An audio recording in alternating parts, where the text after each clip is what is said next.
اس میں بتائیں جی، ہم نے کل کون سا اصول پڑھا تھا؟ قرآن کو سمجھنے کے لیے کون سا اصول ہمارے سامنے ہونا چاہیے؟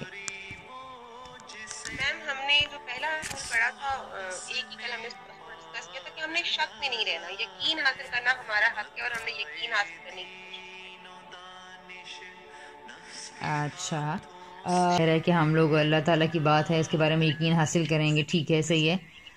وہ چیزیں، وہ اصول جو ہم اب کہہ رہے ہیں انڈرسٹینڈنگ کے لیے، قرآن کی انڈرسٹینڈنگ کے لیے، قرآن کی آیات کو سمجھنے کے لیے، وہ یہ تھا کہ ہم نے قرآن کو سمجھنے کے لیے قرآن ہی سے اصول نکالنے، قرآن ہی سے مدد لینی، قرآن پاک کو سمجھنے۔ ٹھیک ہے، یہ بھی ایک انسٹرکشن۔ وہ تو قرآن سے ہم نے پہلا اصول کیا نکالا؟ جی میں بتاؤں؟ جی کھولا۔ پہلا ہے عربی مبین، قرآن کی جو لینگویج ہے نا، ٹھیک ہے، اس کو ہم نے دیکھنا ہے کہ وہ کون سے عربی ہے، کیا وہ یمنی ہے یا وہ کون سے علاقے کی عربی ہے۔ تو اس کو ہم نے دیکھا تھا کہ آیت سے اس کا ریفرنس ہم نے پڑھا تھا کہ یہ آیت نمبر 97 سورہ کی، کہ فَإِنَّمَا يَسَّرْنَاهُ بِلِسَانِكَ لِتُبَشِّرَ بِهِ الْمُتَّقِينَ، کہ اس میں تھا کہ یہاں پہ جو ہے نا بِلِسَانِكَ، کہ اللہ تعالیٰ نے قرآن میں کہا ہے کہ آپ کی ہی زبان میں ہم نے اس کو نازل کیا، تو آپ صلی اللہ علیہ وسلم کی زبان کو ہم دیکھیں گے کہ وہ قریش کی عربی تھی، تو اس کے اکارڈنگلی پھر ہم اس بات کو سمجھیں گے ٹیکسٹ کو۔ ٹھیک ہے، صحیح۔ اچھا، اس میں خولا دو چیزیں تھوڑی سی مکس ہو گئی ہیں، میں آپ کو بتا دوں۔ عربی مبین میں ہے، یہ تو آپ نے جگہ جگہ پڑھا ہوگا کہ ہم نے اس کو عربی مبین میں نازل کیا۔ عربی وہ میں نے یہ کہا تھا کہ وہ یہ سمجھ نہیں پاتے کہ وہ عربی کون سی ہے۔ عربی دیکھیں، مبین عربی تو وہ بھی ہو جائے گی جو اس وقت سعودیہ لوگ بول رہے ہیں، وہ ایک دوسرے کو مبین کا مطلب ہوتا ہے واضح، سمجھ میں آنا، سمجھا پانا بات۔ تو یہ چیز تو کوئی بھی کسی کی بھی لینگویج ہو، کلیئرٹی اس میں آئے گی۔ ہر وہ بات جو دوسرے بندے تک پہنچ رہی ہے، وہ اس کے اندر وہ باتیں، وہ محاورات، وہ ٹولز استعمال ہو رہے ہیں جس کی مدد سے وہ اپنی بات دوسرے کو پہنچا پا رہا ہے، تو اس کا مطلب یہ ہے کہ وہ اس کی بات کیا ہے؟ مبین ہے، واضح ہے، ٹھیک ہے، کلیئر ہے، ٹھیک ہے۔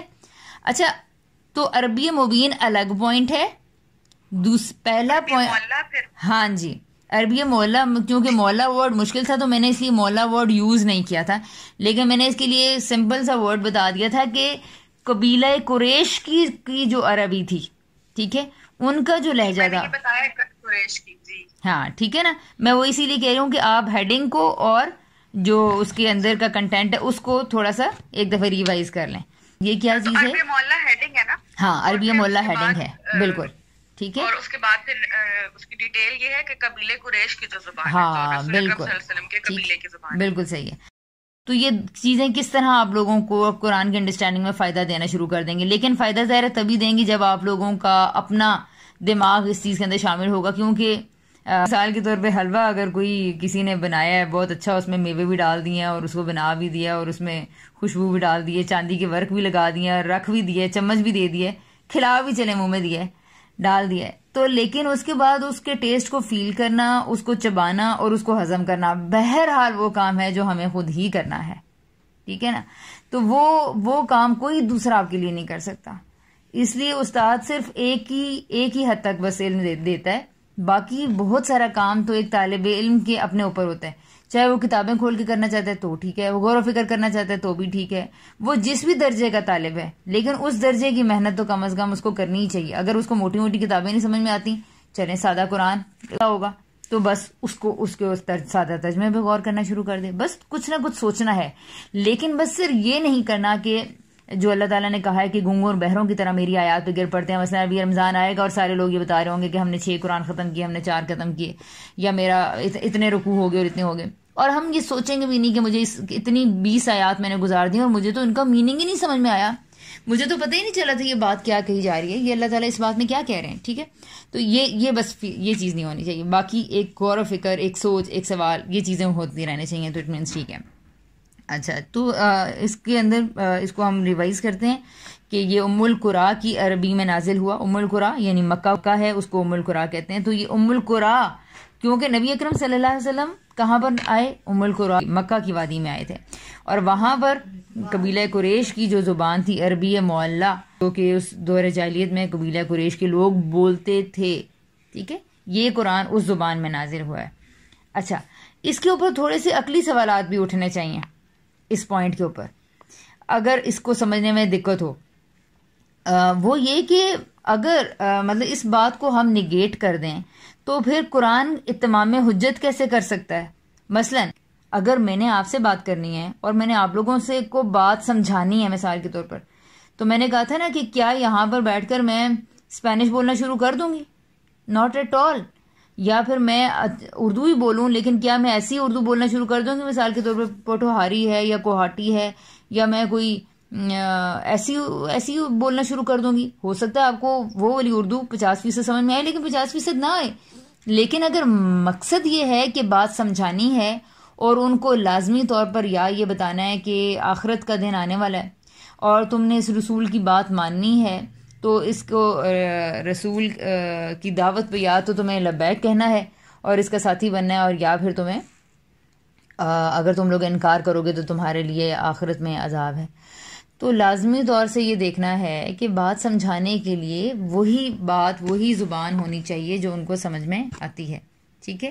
یہی وہ زبان ہے جو اللہ تعالیٰ کے نبی اکرم صلی اللہ علیہ وسلم بولتے تھے، جو اس زمانے میں مکہ کے لوگ بولتے تھے، اس لیے اس کتاب کا جو فہم ہے اب اس زبان کے صحیح علم اور اس کے صحیح ذوق پر ہی منحصر ہے، ٹھیک ہے۔ یعنی جو اس کی زبان کو صحیح سمجھے گا اور جو اس کا فہم لینا چاہتا ہے، اس کے لیے اس زبان کا صحیح علم اور اس زبان کا صحیح ذوق حاصل کرنا ضروری ہے، اور اس میں تدبر اور اس کی شرح و تفسیر کے لیے ضروری ہے کہ انسان اس زبان کا جید عالم ہو اور اس زبان کے اسالیب کا ذوق آشنا ہو، یعنی اس کو یہ باتیں، اس کے محاورے، اس کے انداز سمجھ میں آتے ہیں۔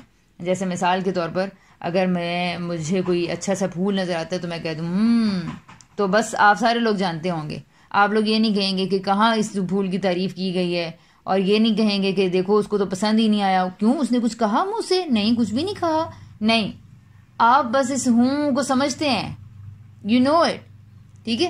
تو بس اب آپ تک بات پہنچ گئی جو کہنی تھی، یا اگر میں نے کہہ دیا واہ، بس بات پہنچ گئی، ٹھیک ہے نا۔ تو اس طرح کے بہت ساری چیزیں قرآن کے اندر بھی ہو رہی ہیں جن کو ہم نے سمجھنا ہے۔ اچھا، تو اب ہم آگے چلتے ہیں جی، دوسرا اصول کیا ہے؟ دوسرا اصول یہ ہے کہ زبان کی ابانت، ٹھیک ہے۔ دوسری چیز یہ ہے کہ قرآن عربی ہی میں نہیں بلکہ عربی مبین میں نازل ہوا ہے، ٹھیک ہے۔ یہ تھوڑا سا ڈسٹنگوش کرنے کی ضرورت تھی۔ اچھا، کل والا پوائنٹ میں کسی کا کوئی کوشچن تو نہیں ہے؟ تو دوسرا جو پوائنٹ ہے جی وہ ہے عربی مبین میں نازل کیا گیا، ٹھیک ہے۔ اور یعنی زبان کی ابانت کہتے ہیں، ابانت کا روٹ ورڈ وہی ہے بیان، واضح کرنا، ٹھیک ہے، روشن چیز، کھلی چیز، سمجھ میں آنے والی بالکل واضح چیز ہونا۔ تو دوسری چیز یہ ہے قرآن کے بارے میں کہ قرآن صرف عربی ہی میں نہیں بلکہ عربی مبین میں نازل ہوا ہے، یعنی ایک ایسی زبان میں جو نہایت واضح ہے، جس میں کوئی کجی ٹیڑھ چھپے ہوئی چیزیں، ایسی چیزیں نہیں ہیں، جس کا ہر لفظ صاف، جس کا ہر اسلوب اپنے مخاطبین کے لیے بالکل ایک مانوس اسلوب ہے۔ مثال کے طور پر قرآن اگر یہ کہتا ہے یا لیتنی، جب وہ کہہ دے گا نا یا لیتا کا ورڈ اس نے استعمال کر دیا، اب اہل مکہ بڑے اچھی طرح جانتے ہیں کہ لیتا کا ورڈ کب بولا جاتا ہے، ہلاک ہو گیا، یہ کون سی ہلاکت ہے۔ اچھا، اسی طرح ید او کا ورڈ ہے، ٹھیک ہے، اس کے بارے میں آتا ہے جو جگہ جگہ پر ورڈ آ رہا ہے۔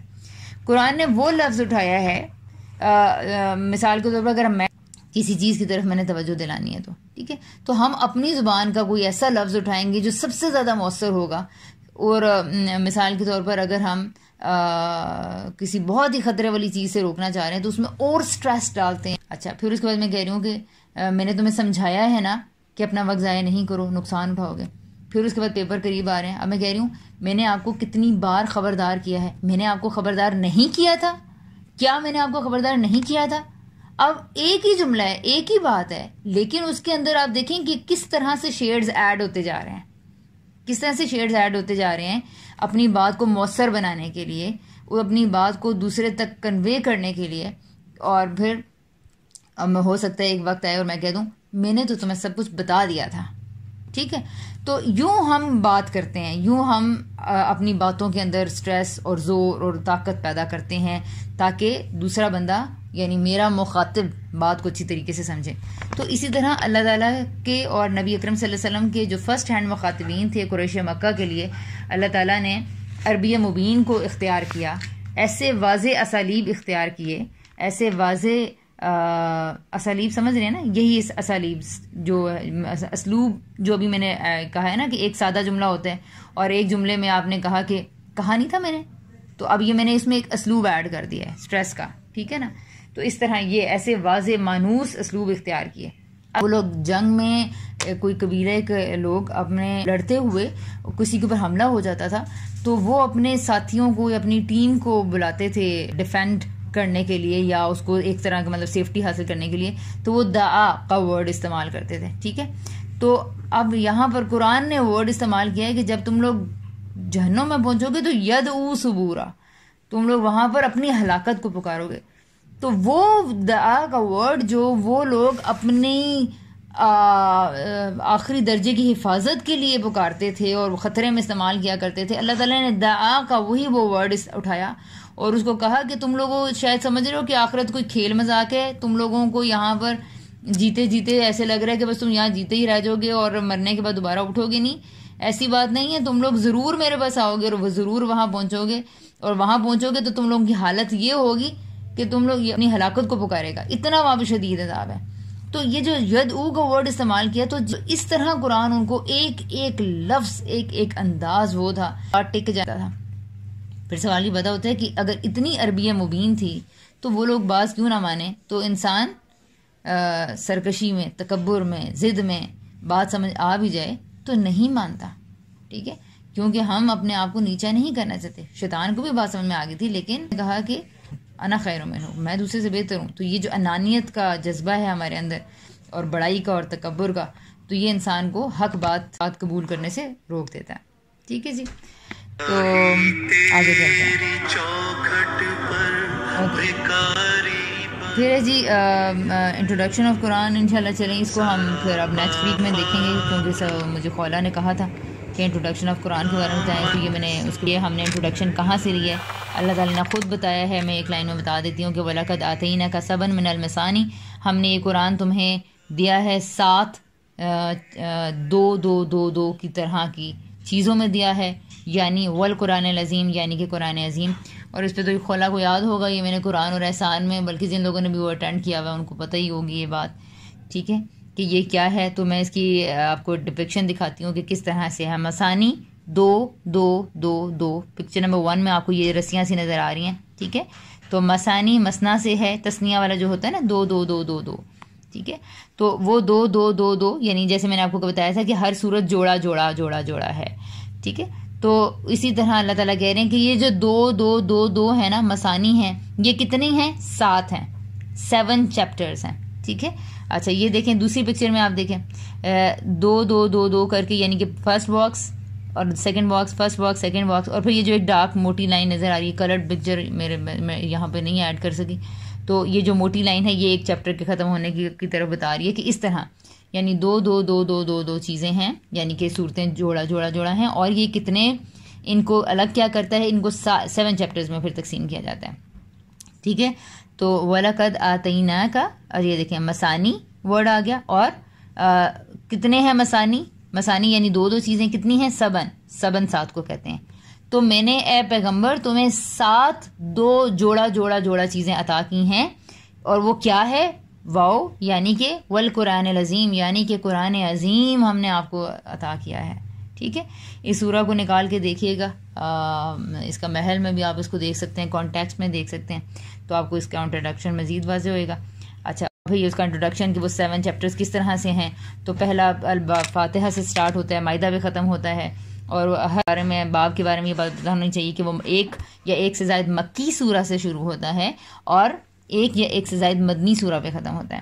تو آپ جو لوگ انٹرسٹڈ ہیں وہ مبادی تدبر قرآن میں اس پورے انٹروڈکشن کو پڑھ سکتے ہیں. تو وہاں پہ کافی پھیلا ہوا مضمون ہے, لیکن یہ ظاہر ہے کہ یہ سب کچھ ابھی اتنی ڈیٹیلز. پھر اس کا ایک ٹاپک ہے, ٹاپک کس طرح سے بڑھتا ہے, وہ انظار عام. تو یہ سارے وہ مراحل ہیں جو خولا آپ نے سوال کیا تھا. تو اس میں جو ہم 7 چیپٹر پڑھ رہے ہیں اس میں جو وہ سٹارٹ ہوتا ہے سورہ الملک 29واں، جو ہم نے تو پاروں میں تقسیم کیا ہوا ہے، تو اس لیے ہم لوگوں کو تو کوئی فرق ہی نہیں پڑتا کہ قرآن کا مضمون کہاں جا رہا ہے، کون سا چیپٹر ہے، کون سے چیپٹر کا کیا موضوع ہے، اس میں مخاطبین کو ابھی کس درجے میں کون سی باتیں بتائی جا رہی ہیں. تو اس لیے ہم لوگ بس اپنی ایک پارہ کی تقسیم پہ اور اس پہ مطمئن ہوتے ہیں. تو حالانکہ ہونا یہ چاہیے کہ ہمیں اس طرح نہیں ہوتا کسی کتاب کے بارے میں کہ ہم اس کو بغیر سمجھے ہم اس کے بارے میں تخمینے لگانا شروع کر دیں. پچھلی سورہ آگے لے کر جاتی ہے، آپ کی انگلی پکڑ کے لے کے جاتی ہے، تو قرآن کھول کے بتاتا ہے، اس کی پچھلی سورہ بتا رہی ہے، وہ ڈٹرمن کر رہی ہے میں کس سے بات کر رہا ہوں، میں کن کی بات کر رہا ہوں، میں کیا میسج دے رہا ہوں. ٹھیک ہے. تو بہرحال یہ ایک بڑی دلچسپ سی اس کی ڈپکشن ہے، اور پھر اس میں ظاہر کافی چیزیں ہیں، لوگوں کی پارٹیسپیشن، آپ لوگوں کے سوال جواب اور آپ لوگوں کے کامنٹس، جو بھی ایک چھوٹی سی بات ہے نا تو وہ ضرور کہیں تاکہ تھاٹ پروسیس جو ہے وہ ایکٹیویٹ ہوئے. ٹھیک ہے جی. اچھا تو ہم آگے کہہ رہے تھے کہ ایک ریکویسٹ ہے آپ سے. جی یہ سلائیڈز آپ شیئر کر دیں گے کہ میں ذرا تسلی سے دیکھوں گی. یہ جو چیپٹرز ہیں نا، یہ میں پہلے بھی آپ نے ذکر کیا نا ان چیپٹرز کا جب ہم نے قرآن اور احسان پڑھا تھا، تو اس ٹائم بھی بس یہ ہلکا پھلکا سا اس کو ٹچ دیا تھا. تو میں چاہ رہی ہوں کہ اس کو میں ذرا ڈیٹیل میں پڑھوں. تو یہ اس کتاب کا نام بھی ریپیٹ کرتے ہیں، اور اگر آپ سلائیڈز اس کی شیئر کر دیں. مشہور و معروف تفسیر ہے امین احسن اصلاحی صاحب کا تدبر قرآن. ٹھیک ہے. تو تدبر قرآن کے مقدمہ میں آپ کو یہ چیزیں مل جائیں گی. ہاں، مقدمہ میں یہ باتیں ملیں گی. اس کے علاوہ اشاریہ جو والیوم نمبر 1 ہے اس کے اندر آپ کو نظام القرآن کے نام سے یہ سارا مل جائے گا. اس کے علاوہ حمید الدین فراہی کی ایک کتاب ہے نظام القرآن، اس کو بھی دیکھا جا سکتا ہے. ڈاکٹر اسرار اس کو بیان کرتے ہیں، آپ نے ان کے اگر لیکچرز وغیرہ میں کہ قرآن کی کس طرح کی تقسیم ہے، اس کے 7 ابواب ہیں. تو اس طرح سے. اچھا جی.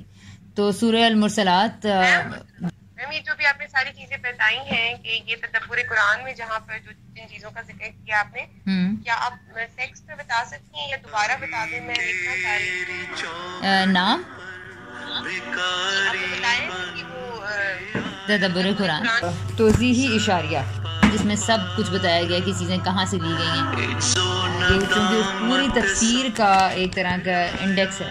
ٹھیک ہے. تو اس میں آپ دیکھیں گے آپ کو بہت چیزیں مل جائیں گی، پورا یہ تفصیلات ہیں اس کے اندر. تو توضیحی اشاریہ اس کا نام ہے. ٹھیک ہے. تو والیوم 1 میں آپ کو مقدمہ بھی مل جائے گا. اچھا جی. ہم بات کر رہے تھے سورہ نبا. تیری چوکھٹ پر بھکاری بن کے آیا ہوں، سراپا فقر ہوں، عجز و ندامت ساتھ لایا ہوں، الہی تیری